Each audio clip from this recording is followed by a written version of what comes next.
Arrogant MMA fighter challenged Mike Tyson at the gym, instantly regretted facing a boxing legend. The rhythmic thud of heavy bags echoed through the cavernous gym, a symphony of disciplined power and focused intent. Dust motes danced in the shafts of late-afternoon sunlight that pierced the high windows, illuminating the worn canvas of the boxing ring and the scattered equipment. The air, thick with the metallic tang of sweat and the faint, sweet scent of old leather, hummed with an almost sacred energy. In a corner, away from the more boisterous sparring, a solitary figure moved with an almost unnatural grace. His back was to the main floor, a simple gray hoodie obscuring his features. But the sheer economy of his movements as he worked a speed bag spoke volumes. Each tap was precise, a blur of controlled force, a testament to countless hours honed. He was a shadow, a whisper of power, seemingly oblivious to the world around him. Suddenly, the gym's quiet reverence was shattered by a booming, self-assured voice. "Look at this, boys. We got a ghost working out in the corner." A group of 3 men, all clad in flashy new MMA gear, swaggered onto the main floor.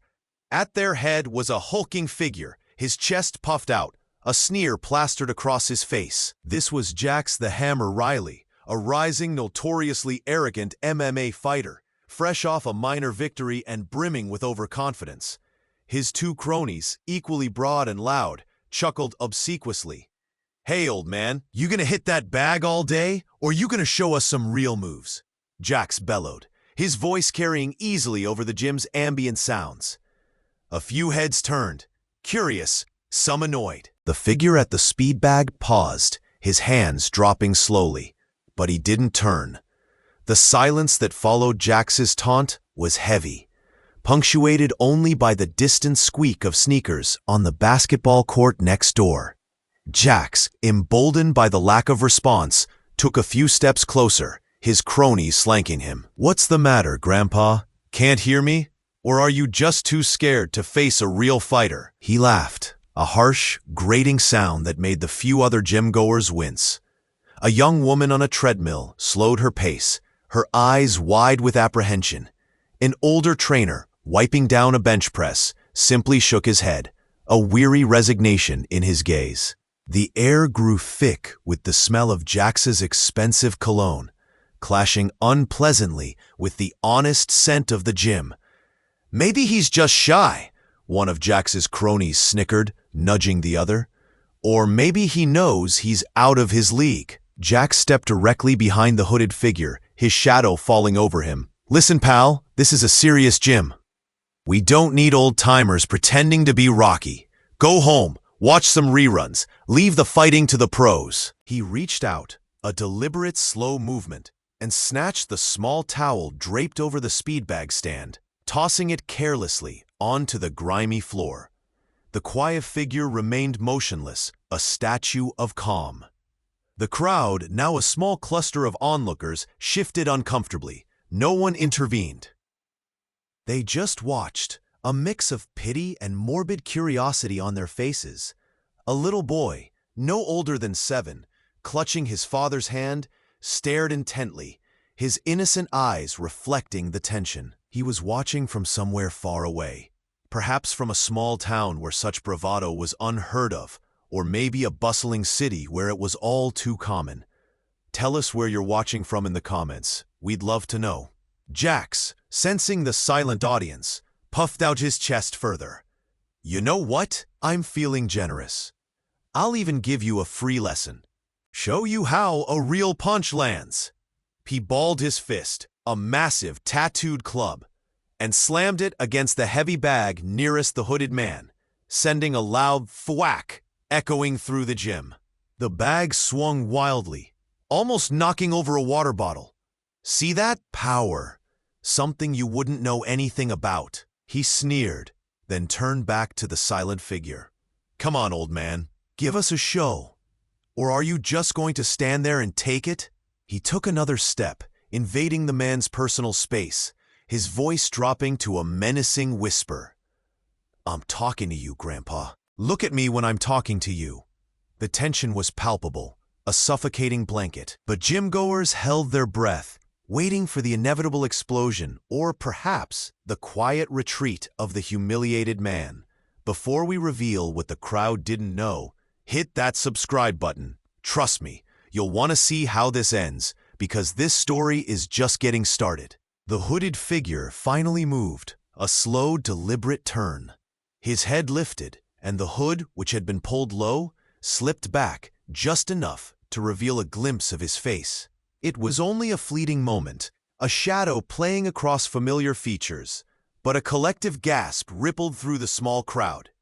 Jax, still sneering, paused, a flicker of something unreadable crossing his face. The air in the gym seemed to thicken, charged with an electric current. The little boy, who had been holding his breath, let out a small, almost inaudible squeak. The older trainer, who had been shaking his head, now stood perfectly still, his eyes wide, a dawning realization spreading across his face. Jax's cronies, who had been laughing moments before, suddenly looked less confident, their smiles faltering. The man's eyes, dark and intense, met Jax's, and in that gaze there was no fear, no vulnerability, only a deep, unsettling calm. Then, the man slowly reached up, his hand moving with an almost deliberate slowness, and pushed the hood completely back. The gym lights, harsh and unforgiving, illuminated the unmistakable, iconic face, the shaved head, the distinctive tattoo around his left eye, the powerful jawline. It was him, Mike Tyson. A collective murmur swept through the gym, a mix of shock, disbelief, and a sudden, profound silence. Jax's arrogant smirk vanished, replaced by a look of utter horror. His face, which had been red with bluster, now drained of all color. His cronies stumbled back, bumping into each other, their bravado evaporating like mist. Mike Tyson, Iron Mike, the legendary heavyweight champion, stood before them, his presence filling the entire space. He didn't speak, didn't move aggressively, but the sheer weight of his reputation, his history, hung in the air like a physical force. Jax, momentarily paralyzed, stammered, "You're..." Mike Tyson simply tilted his head slightly, a subtle, almost imperceptible movement. Then, with a speed that defied his years, he snatched the towel from the floor, folded it with meticulous precision, and placed it back on the speed bag stand. His movements were fluid, economical, a master at work even in the simplest of tasks. He then turned his full attention back to Jax. "You wanted a lesson?" Tyson's voice was a low rumble, surprisingly calm, yet it carried an undeniable authority that silenced every other sound in the gym. Jax swallowed hard, his eyes darting around, searching for an escape, for a way out of the nightmare he had so foolishly conjured.